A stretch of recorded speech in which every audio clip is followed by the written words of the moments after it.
In today's video, we share how to install a 2-inch lift kit from a company called Journeys Offroad on a 2019 F55 5-door Mini Cooper. This kit is compatible with any Mini Cooper F60 Countryman, Placeman, all 4 F56 Mini Hatch or Hardtop, or F55 5-door, which is what we have.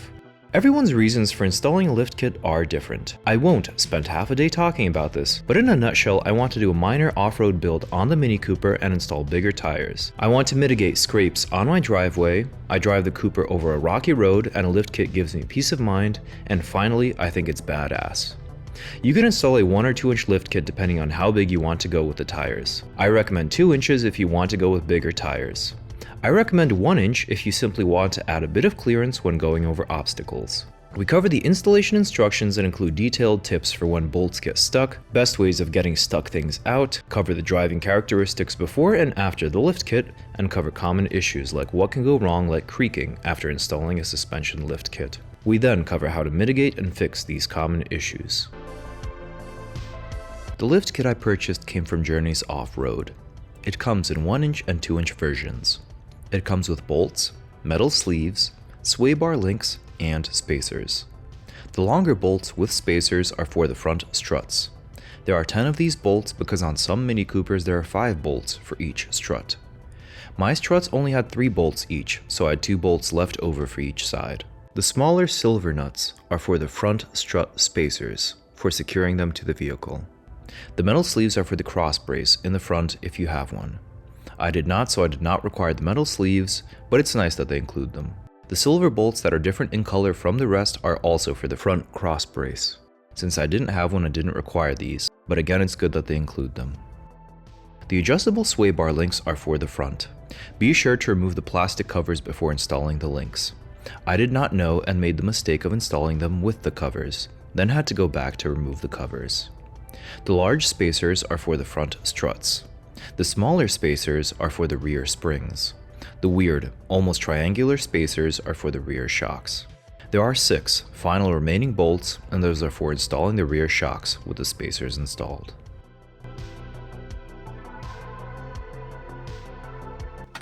The car is in park, and parking brake is on. Without removing the bolts, break all bolts on all wheels loose before jacking the Mini up, front and rear.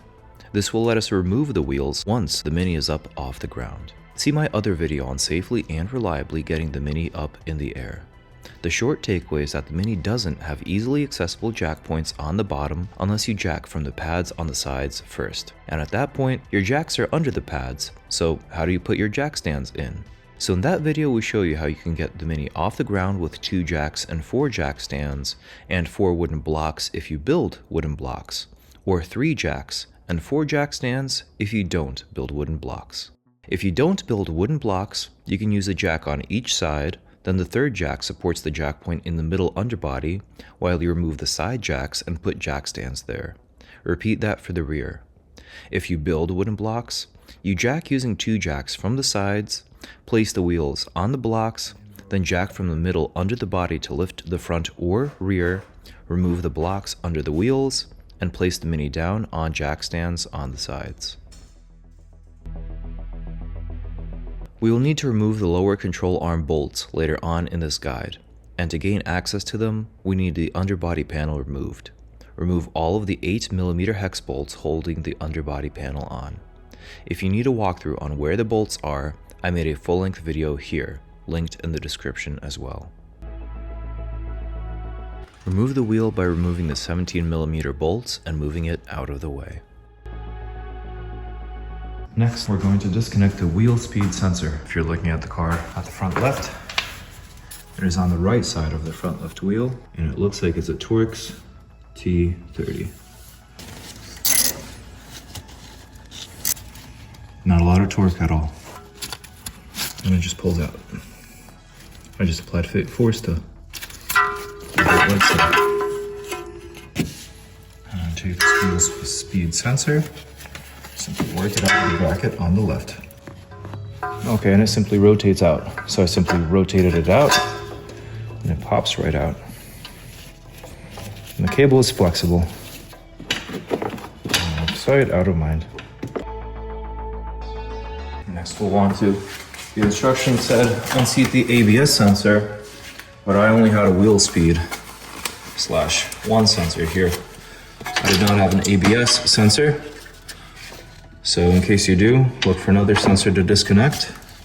But this is the brake pad wear sensor.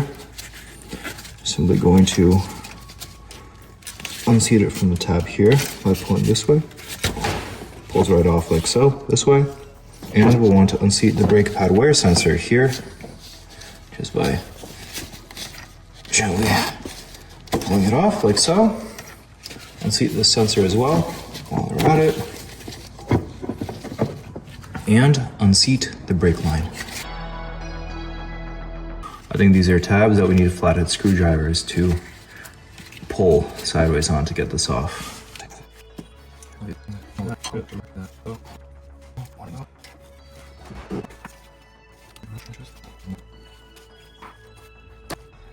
Just basically pulling this off like so, like so. Getting flathead to also insert, and then pulled it off like so. Not that bad. And now all the lines should be unseated. In case your model of Cooper has any other sensor wires, now would be a good time to check because the instructions could differ. So mine does not have any other lines. For removing any stuck sway bar bolts like so, first you need something long to torque it down with without holding the Torx and to break it loose. And then you get your, and that's a 16 millimeter. And then you get your 16 millimeter wrench, your T30. And you simply hold it in place while wrenching it down. And if you need uber small tools, you got this guy. I'll link that in the description. And it's an ultra low profile tool. It goes right in the bottom like so. Fits right in.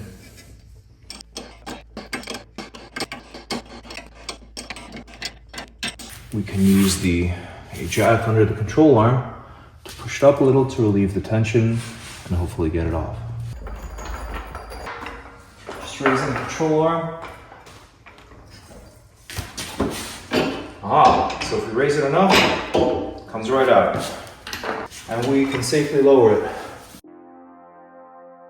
Caliper removal can be confusing because there are a couple bolts. We want to disconnect the bolts holding caliper to the wheel bearing. So that's this guy. And on the bottom. And all we need to do is get under.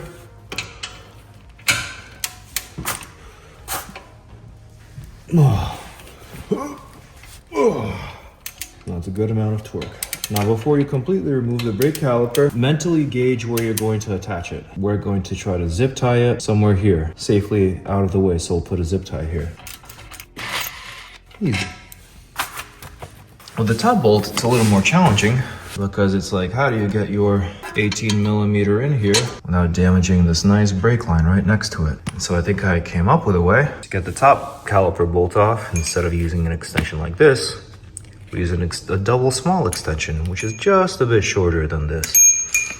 We put our 18 millimeter on that. It will nicely give us just barely enough space without harming the brake line. Now let's just put this in here.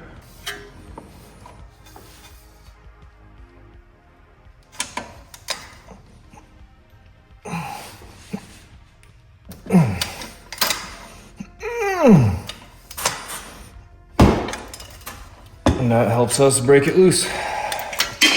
Before we proceed, we want zip ties. So I'm getting some zip ties to zip tie the caliper.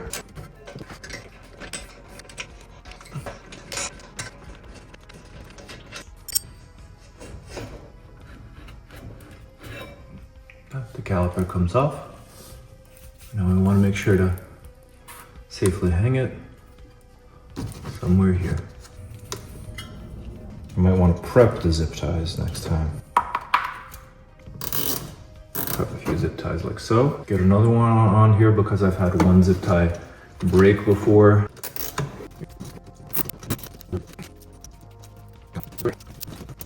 So this sensor is good. Just want to check the line. Tension on the brake line is also good. We'll get it just a little bit closer. Peace of mind. Check the tension on the brake line. I think we're good.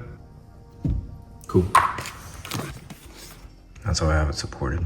So there's no tension on the brake line.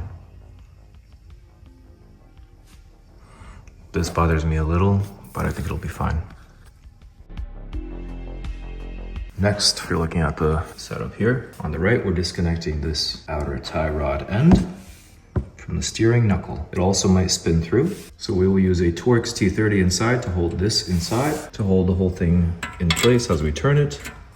And it is a 21mm socket. That is on there real good. And that's so for good. To break it loose, I put a 21mm socket on it. I have a 1/4 inch drive or 1/2 inch drive. And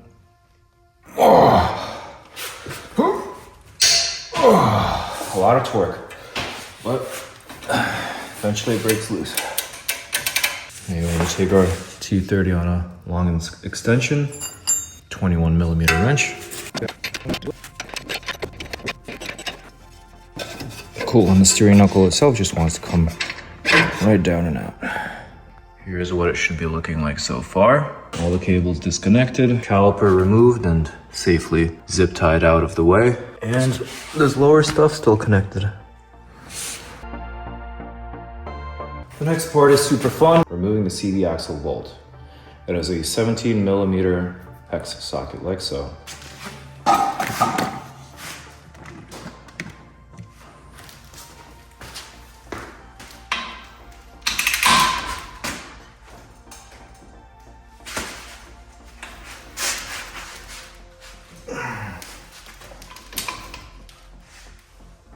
There we go. Surprised it started coming out.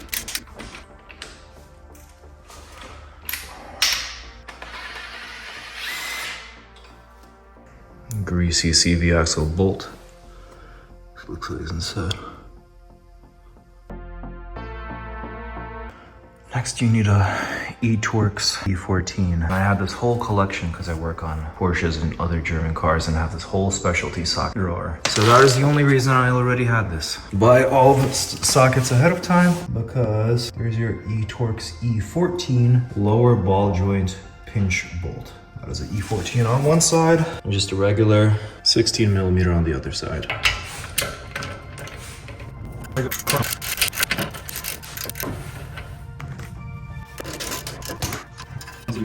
I kind of don't hate it.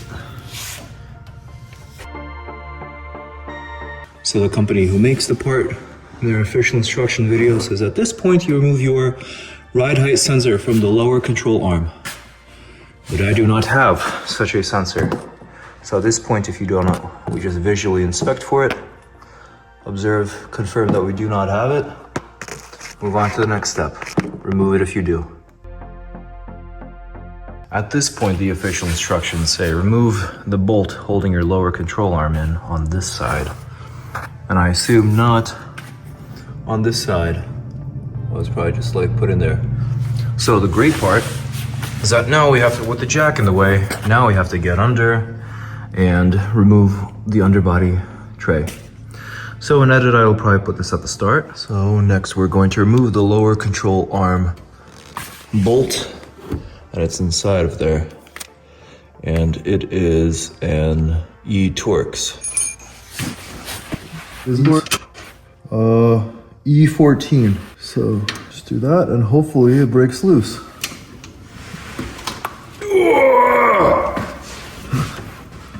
Doesn't want to go anywhere. Oh man. Okay, so what do we want to do? If we get on a really long extension, we can get the thing out here. See if it's long enough to clear the bumper. It is not. Is this long enough to clear the bumper? It is not. Is this long enough to clear the bumper? Yes. Hold like so.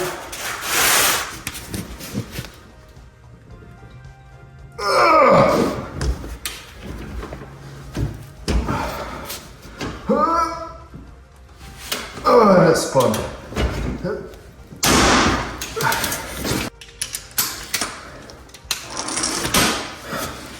Doesn't look like it's the bolt. I don't know what that was.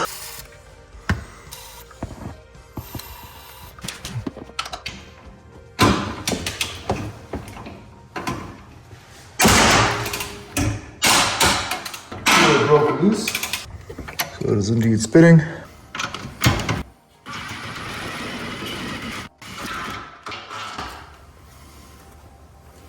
Huzzah. Not bad at all.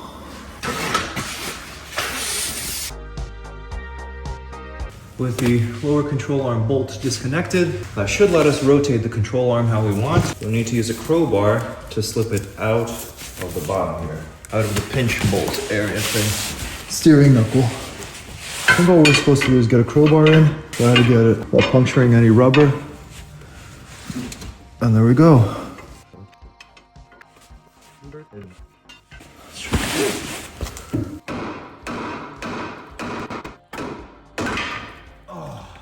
And there we go. The axle comes out, control arm comes out. Now this whole thing is one unit, out of which we will be able to disconnect from the top. Super exciting.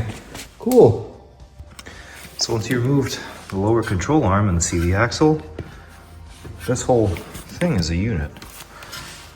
As you can see, the CV axle comes out, lower control arm comes out, and nothing is securing it to the vehicle except this whole assembly here. So once we disconnect the top bolts from the inside, this whole thing will come out. We'll be able to put our spacer in.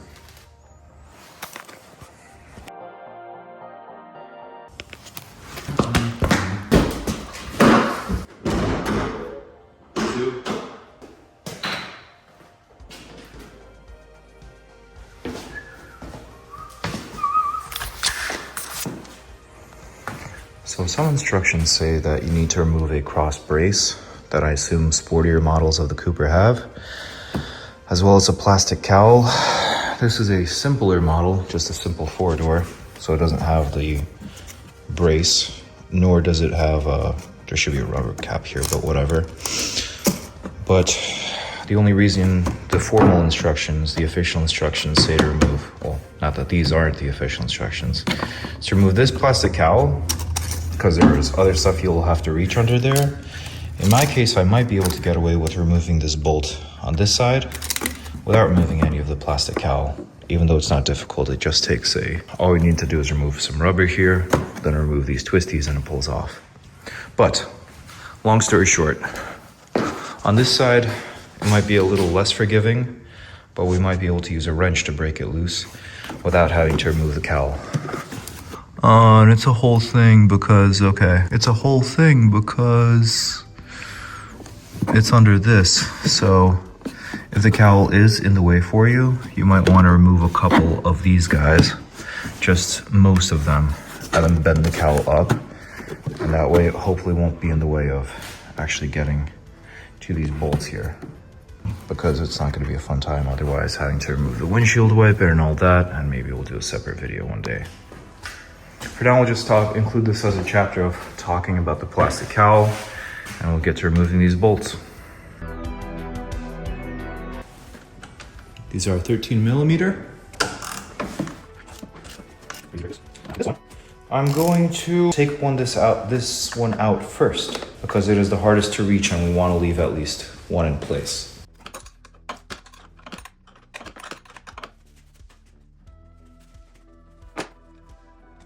Comes right out.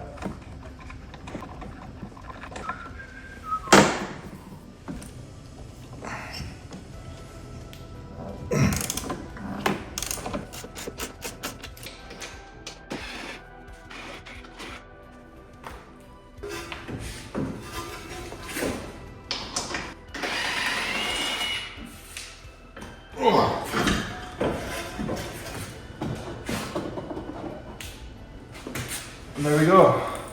This whole assembly comes out. Not bad at all.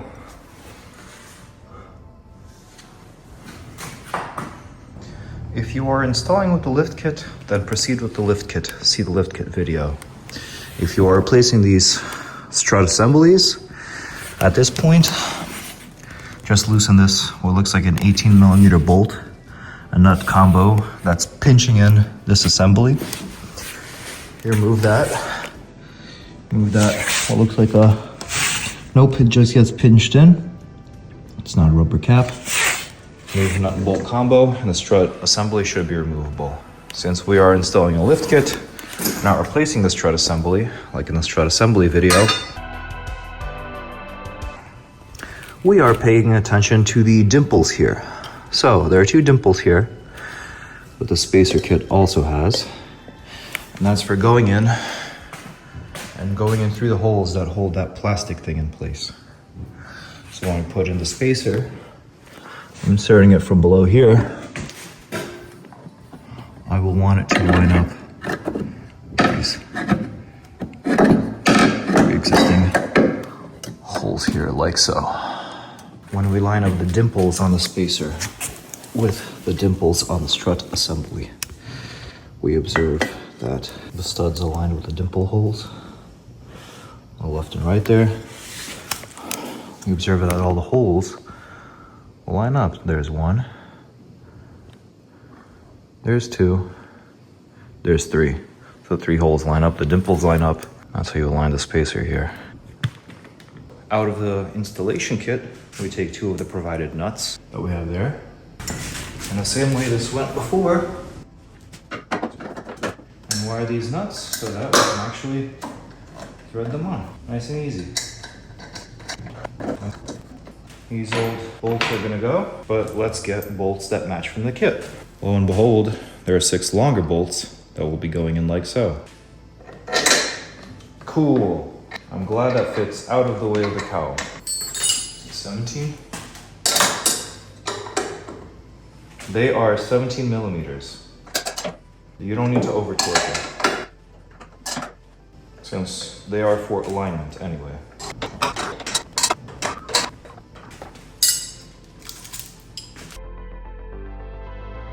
Now we have a bunch of bolts from the kit. The hardware kit includes extras of these bolts, so we actually want to use the ones with the spacers. If you count them, there are 10 here, which might be confusing because there's 3 and 3, so you might think you want to use this. But the reason there are so many holes is that on more prominent Mini Cooper models, there are up to 5 holes here that secure this strut assembly instead of 3, which is why on our simpler, more humble model, we only have 3 bolt holes here, but on some you might have up to 5. So we used bolts with the spacers, of which there are 10. It's a little heavy though.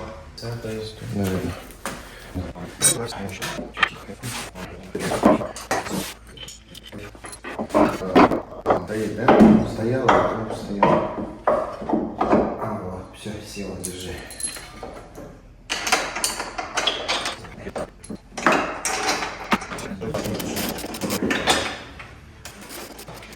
That was fun.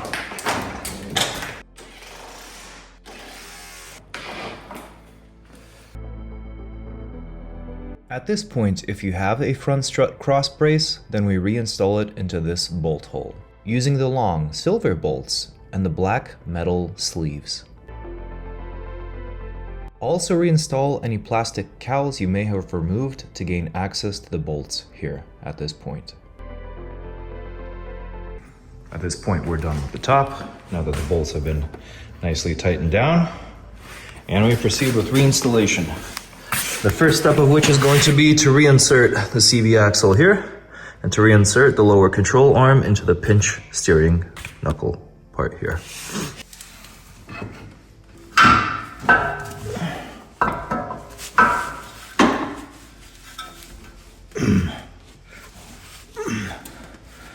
Kind of want to knock it in while aligning the CV axle.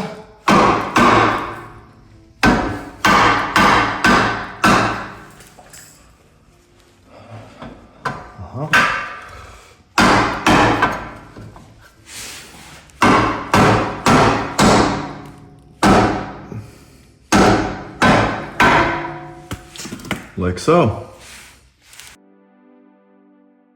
Now we reinstall that pinch bolt that pinches in the lower control arm.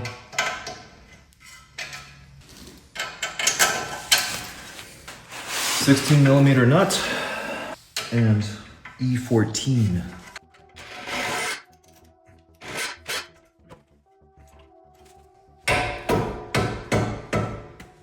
No particular torque value, should just be pretty tight without slipping.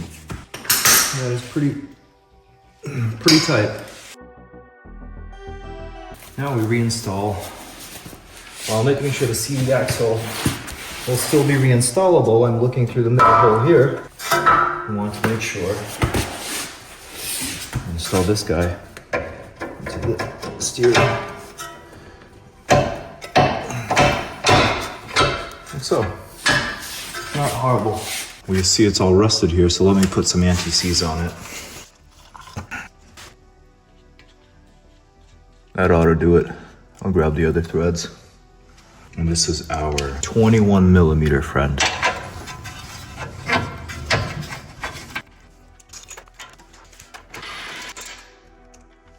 Sure, it's tightened with a 21mm. That's not going anywhere. Now we're gonna do the fun one, which is reinstalling the CV axle bolt. As you can see, the CV axle inside is not aligned. So what I'm doing is, I'm taking the CV axle here by the boot. I'm moving it around with my hand and bending it, and making sure it is lined up with this hole here. And there are teeth on the inside, as you can see, that need to be lined up as well. I think when I have it roughly in position, it's going to just naturally want to, there we go. I've pushed it in successfully. So now it's in place. I'm gonna grab the CV axle bolt, put it in. And once it's threaded on, we're in business. We reinstall it with our 17mm. Wiggle it so that the teeth lock in position, which is the important part. There we go, I feel the teeth lock in. Wiggling it so that the teeth lock in. There we go. Try spinning it by hand a little. Tighten this. Oh, very tight. I'll put the exact torque spec. At this point, we reinstall our brake caliper. You get some snips and get your brake caliper bolts, which are 18mm. On some cars, it's best practice to replace these bolts each time you use them. We're not doing that today, but it's best practice and worth calling out. Be careful to catch the brake caliper. Push the brake pads in if you have a hard time. There we go. I'll put at least one bolt in. And put the second bolt in from below.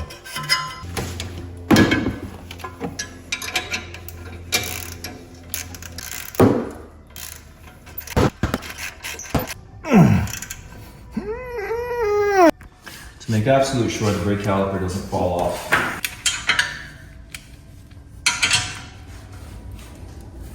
There we go. Oh yeah.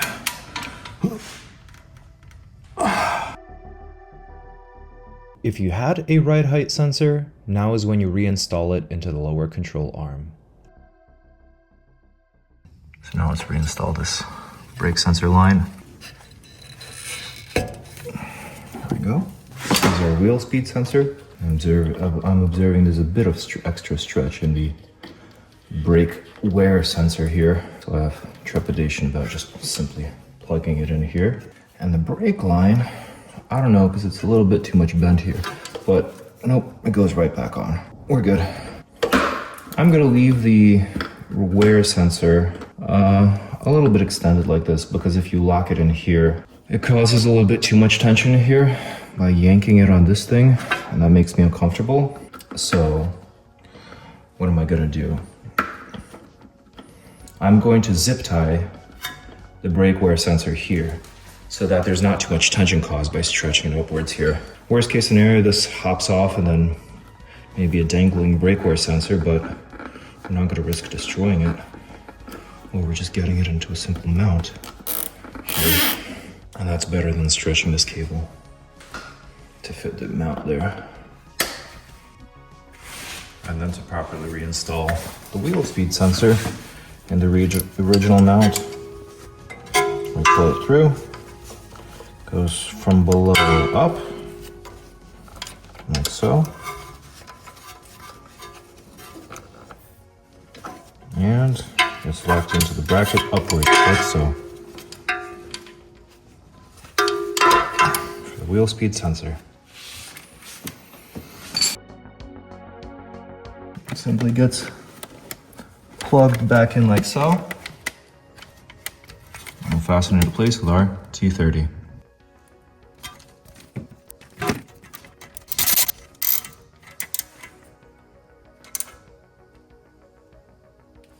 Cool. Now we're going to reinstall this lower control arm bolt back into that position. It's going to be finicky because we're having to do it through there, and as you can see, it's not aligned. But when I push on this rotor, it's going to wiggle a bit. And you'll see that if I play with it, if I push it from here, this whole assembly moves. And so I'm going to apply pressure from one side while trying to get a long bolt through there. And as you can see, it's almost aligned there. Just got to do it up and to the left.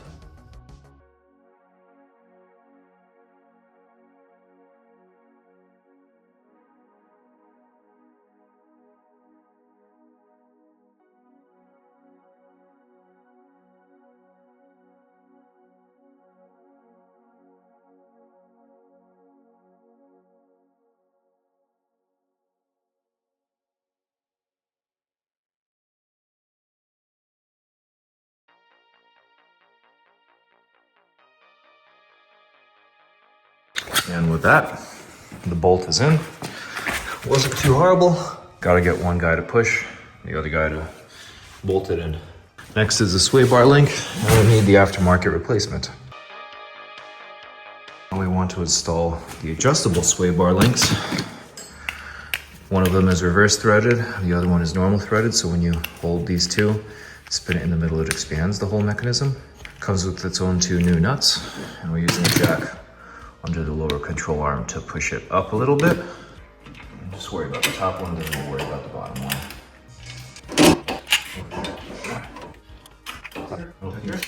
There you go. We want to tighten it, and there's a hex socket inside. A hex 5mm. And the nuts, look, they are 14mm.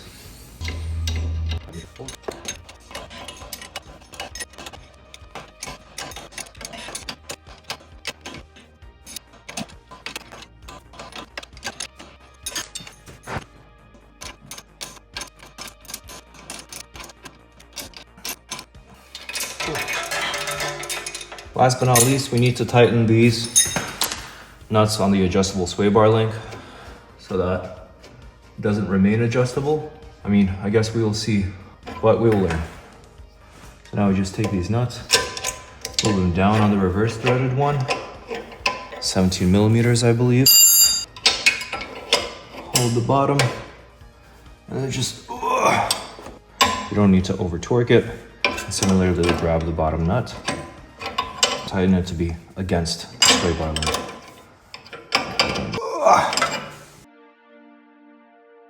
After people install lift kits and or mess with their suspension, that can cause creaking, which did cause creaking on mine. So at this point, I want you to take an empty spray bottle and fill it with soapy water, not dish detergent, and spray these two spots on the lower control arm. Make sure to spray a lot of soapy water there, as well as soapy water on this spot where the sway bar link is held by a rubber bushing as well.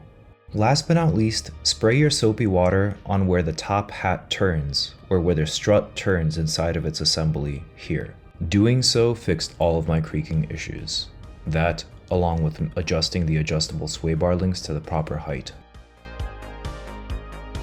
Doing the other side was pretty similar. I'm just making this chapter to talk through any substantial differences. So here I'm taking off the wheel and prepping all of the bolts with PB Blaster ahead of time, which I also recommend doing. A notable difference is that I didn't actually find a brake pad wear sensor on this side, so there was one less thing to disconnect, one less wire to unmount everywhere. But everything else was pretty straightforward. I knew what to expect with the lower control arm bolt, so here I'm just removing the caliper, which was easy, and zip tying it out of the way. Here I'm undoing the steering knuckle, the tie rod from the steering knuckle, undoing the pinch bolt. And here I attempted to undo the CV axle, but my entire front was jacked up. So I realized I had to lower the Mini's front onto a wheel. And then when you hold it in place, the CV axle bolt actually comes out. Otherwise it'll just spin through. So after having done it one time, it comes right out. We disconnect that lower control arm bolt here. Make sure we have long extensions to reach from the front of the bumper. And again, it was easier the second time around, but it also had those loud, screeching, scary sounds to do it.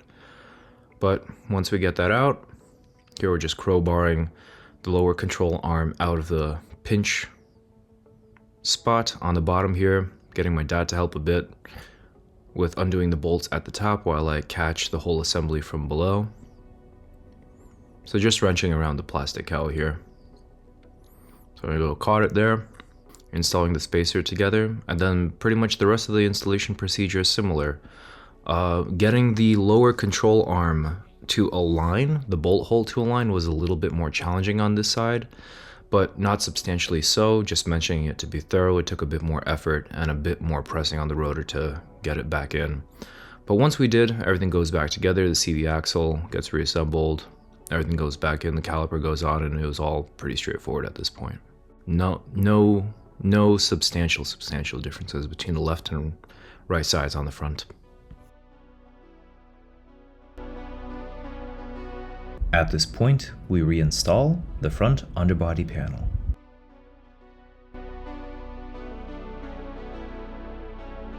Moving on to the rear wheels, we remove the first wheel.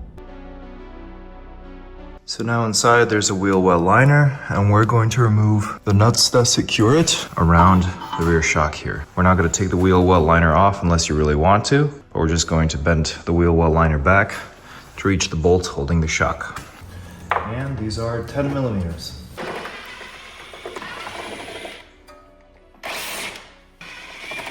There's also one here at the top.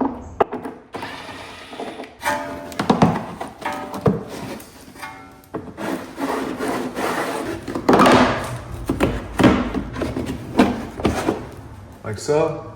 And removing those 5 nuts was sufficient with getting access to the bolts to remove the shock at the top. Unfortunately, they are not simple bolts. They are external Torxes, which is why I will link a kit in the description on how to remove external Torx. Our handy German drawer, German car drawer, and external Torx. In the front we needed an E14, but in the back it is an E12. The lines. Oh, that's really easy.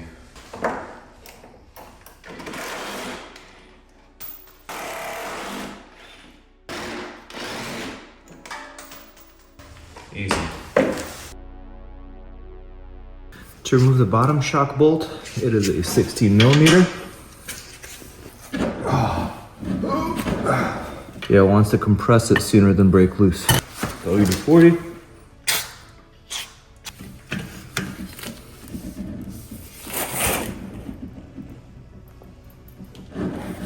There we go.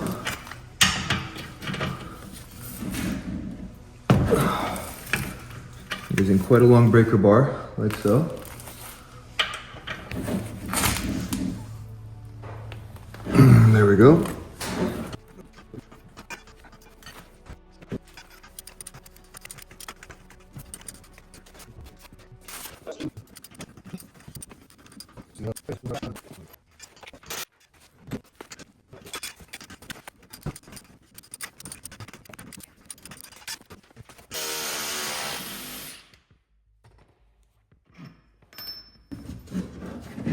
That shock comes right out. Some of these initial threads are just gone. Great. We're not just going to stupidly reinstall this, we're going to rethread this using a kit. And I will show you. I don't know how I missed this. I was so lucky this was not a 16 millimeter and I didn't strip it. This was a E-Torx, something which I don't even have. It's probably an even bigger E-Torx than what I have. Now we're supposed to disconnect these lines for slack. just so it gives us room to work with. See, the top one's already not in there. It just pops right out. Same with the top line here. This line just gets pulled out like so, wiggled out. Likewise with the bottom one, just gets wiggled out this way. Cool. Brake wear sensor, wheel speed sensor. And in post, we did wiggle out this brake line. It just wiggles out this way. So does this one, it just wiggles out up like so for extra slack as well. This line you don't need to bother with because it's just a parking brake line. It's metal. This one you should disconnect at the bottom just in case. Next, we're going to disconnect this sway bar link up top. I'm going to give it a nice soak. 16 millimeter.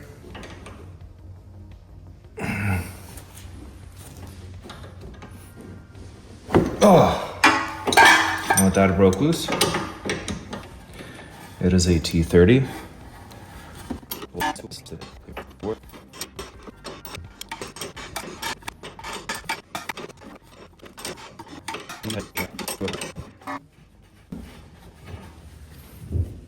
Cool. Okay, for not to jack from the rotor shield, you want to jack from the suspension component below. There we go. This doesn't pop right out because it's held in place at the bottom. There we go. We removed it. And now that's going to go up and down. So let's bend that out of the way. Now we're going to disconnect this upper control arm bolt, holding the upper control arm to the whole suspension setup. 18 millimeters on nut on the right. On the left, it is a E14. Torques I'm holding in place. This I'm using a adapted breaker bar.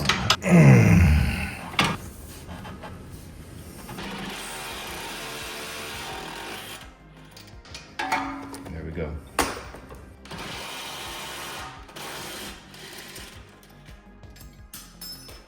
There we go. Now for the fun part, we're going to remove the murder slinky. Disconnecting everything should have given us the clearance we need. Pull down on the rotor and pull it out like so. Careful, I hit my fingers here against this, so I want to be careful. Note the way it was oriented. As we cut off these, we do have to cut off these tabs.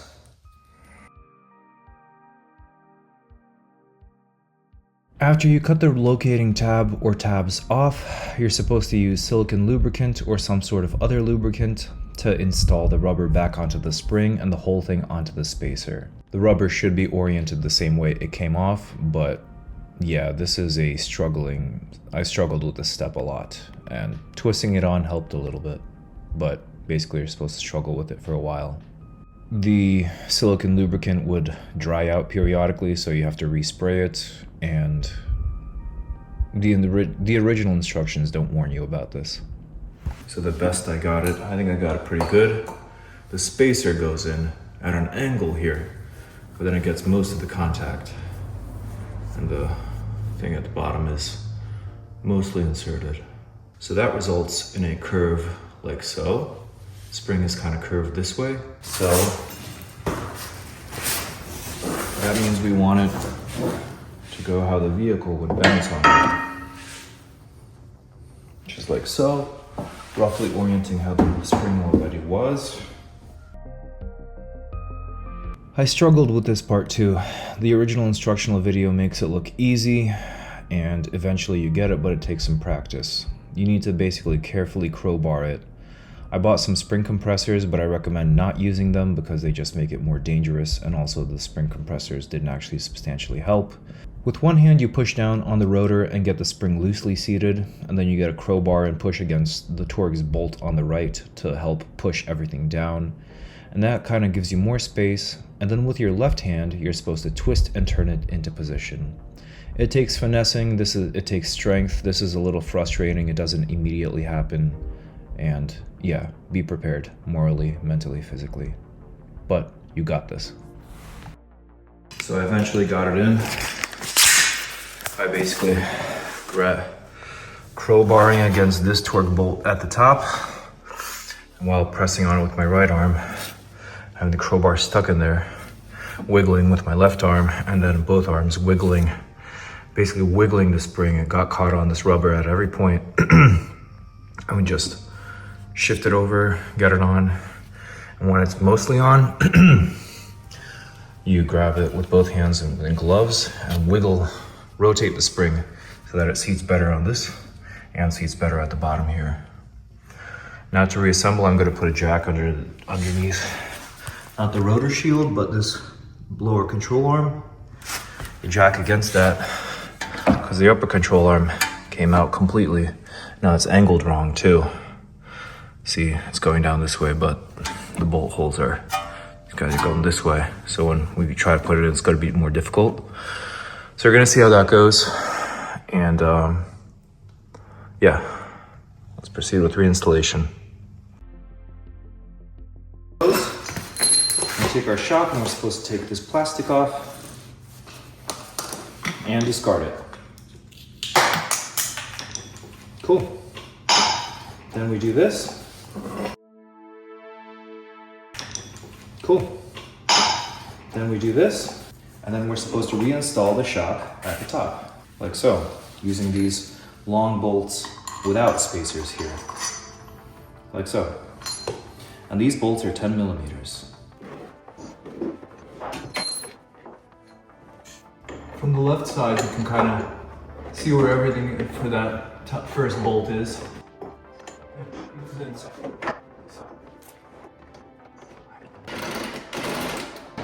Here we go. Peel back the wheel well liner a bit more.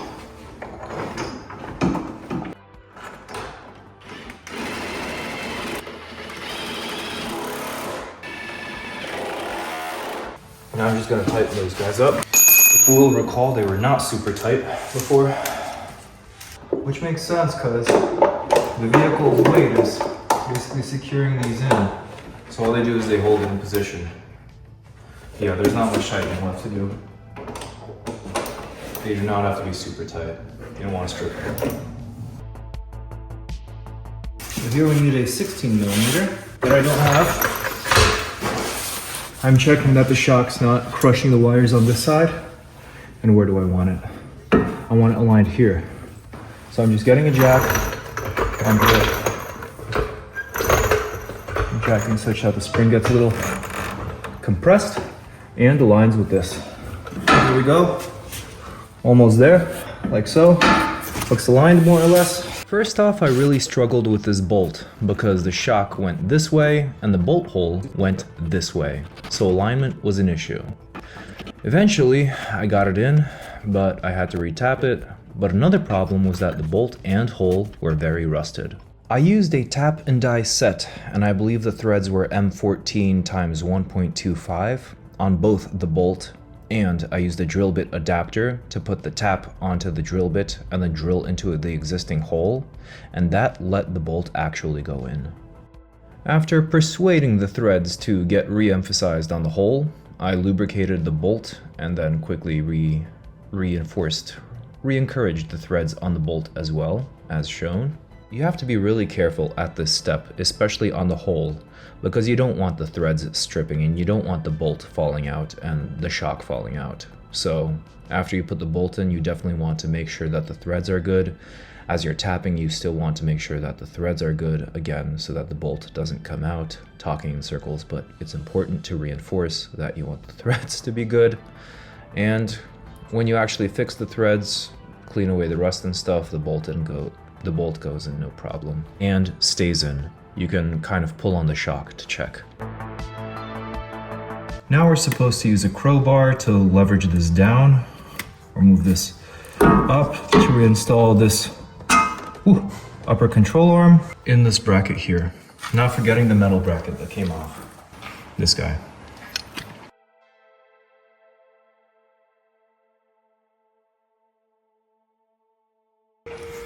So to get this bolt in, my neighbor helped me.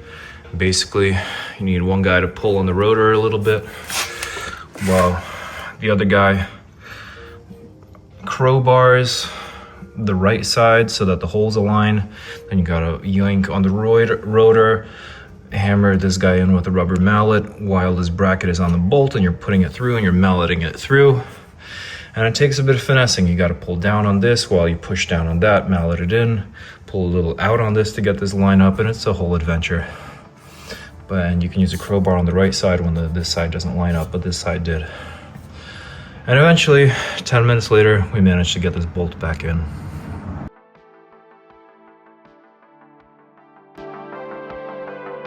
Now we just installed the sway bar link using the jack under the lower control arm to line this up, put it through and thread it on. It is 16 millimeters.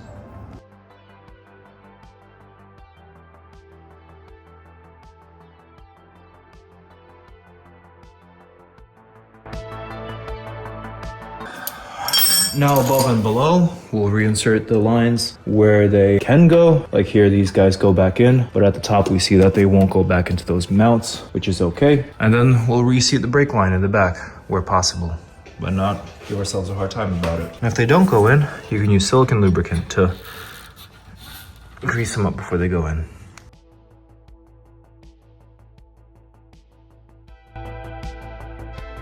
Congratulations, at this point we're basically done with one side. We button up the felt liner with the 10mm nuts and reinstall the wheel. The other side was straightforward until the sway bar link. Here we loosened the felt liner, got the shock out and the bottom shock bolt without rust, no problem. On the other side, no matter what we did, my neighbor helped, we could not get this guy off. It even snapped a T30 inside. It was stripping a nut, as you can see. So if this happens to you and you have a stuck sway bar link, we're discussing cutting this off, buying a replacement sway bar link. I'm sure they're not that expensive, but then you have to wait for it to come in and stuff. Or once you've jacked it up and relieved the pressure on the sway bar link, you just simply torque it hard enough for the other side and disconnect it here. And that seems to be a bolt that doesn't spin through here.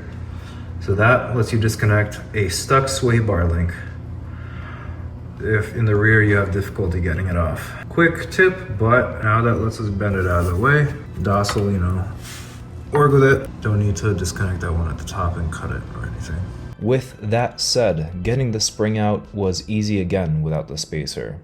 Getting the spacer in I also suffered with that step. That's getting the provided spacer into the spring once you get the spring out. Once again, I marked using a piece of tape the front of the spring and the orientation of the spring to insert it correctly. And once again, I was barely able to maneuver it in. Shock bolt was not stripped, so getting it in was straightforward. And the angles were friendly on this side. This piece falls out, it's fine, you just push it back in. This also requires even more bending of the rotor to get this in, and you need help. You need a second pair of hands to pull the rotor back / this thing while getting, because the bolt holes like end up here, not back here. So you really need to apply force this way to get this even remotely close to back on. Eventually, my dad and I maneuvered this bolt back in, and at that point you button everything up and you're good to go. Believe it or not, at this point you're done with the lift kit. Congratulations and job well done. Beautiful. Look at that. It's like the SUV version. Yes, yes. Yeah.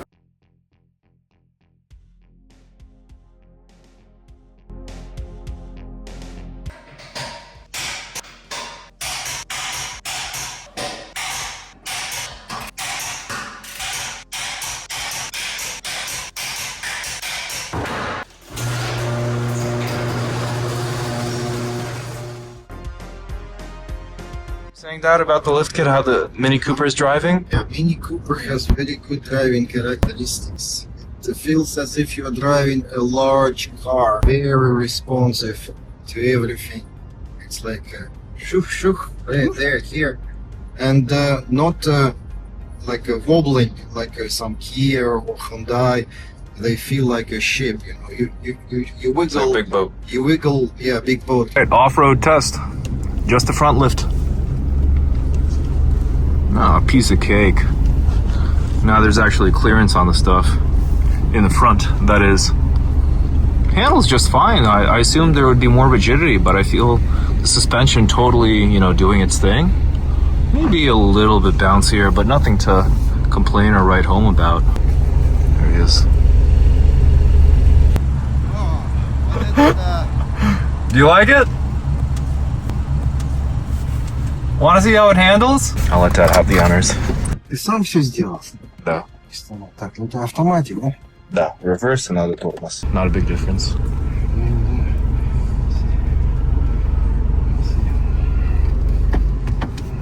Cool. It's much less scary going up these hills. Whoa. I can go mountain climbing now. Yeah, cool. I like lift kits. Across mountain rivers, the gorges, and so far I'm just driving straight for it.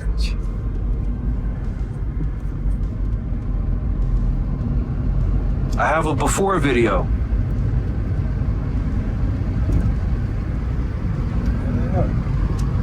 Yeah, it feels a little bit higher. A little bit higher? It feels when you do this, it became more wobbly. A little bit. Not As supple? not as grounded, you know, like it's not, doesn't feel like, previously it was like it was on the rails, you know, like a sporty car. Now it feels like SUV, not like Boxster. That's what little 2 inches do, huh? Just Driveway test.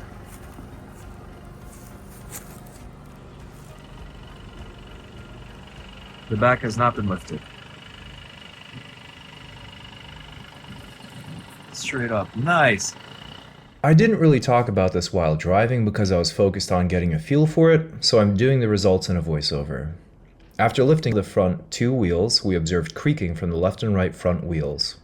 It turned out to be the sway bar bushings and possibly the lower control arm bushings, and the sway bar links were calibrated too short, which was an installation error. Once we adjusted the sway bar links, there was much less creaking, and once we sprayed the bushings down with soapy water, the creaking went away. The ride itself feels taller and more like SUV driving. It's tall and not as planted on the road, but still has confidence and could benefit from more weight, ironically. The steering slowly swayed over a distance, which was due to the higher center of gravity. We fixed the ride height effects and the steering being more prone to wandering, both issues, with 15mm wheel spacers, which spaced out the wheels wider and made the Cooper feel more planted, and made the steering a bit heavier, which gave the Cooper even more of a sense of stability, and returned the steering confidence to the level before the lift kit.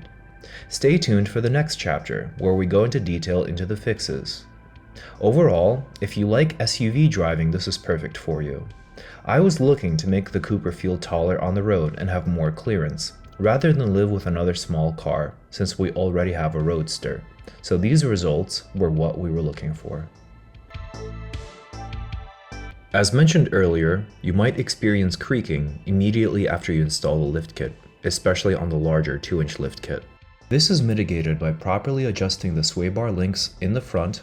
You can adjust them up until you feel resistance, adjust them down until you feel resistance, and then find a midpoint, and then that's the happy medium, at least in my experience. And then spray down the sway bar bushings on both sides, as well as the lower control arm bushings with soapy water. Your steering might subjectively feel a little less stable after installing the lift kit, because the Mini now sits higher and its center of gravity is higher. I found that installing 15mm spacers on the front and rear wheels improves the steering stability substantially and undoes the negative effect that the lift kit has on steering stability. Complementary upgrades includes wheel spacers and bigger tires. I'll be releasing a video on how to make measurements to buy tires that fit. The wheel spacers make more space for tires and make the steering much more stable. The steering mildly heavier, which I like because it feels like an SUV, and makes the tires align with the fenders better, at a minor cost to fuel efficiency. The tires make the ride softer, since there's more rubber to absorb impacts on the road.